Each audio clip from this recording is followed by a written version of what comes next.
Get rid of post-nasal drip cough with these 3 things you can do at home. Elevate your head when you sleep to reduce the amount of mucus that drips down your throat, and avoid lying down during the day for the same reason. Drink a lot of fluids, especially hot.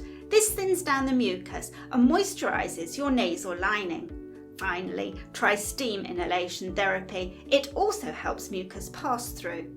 If your cough persists, consult with your healthcare provider about your next steps.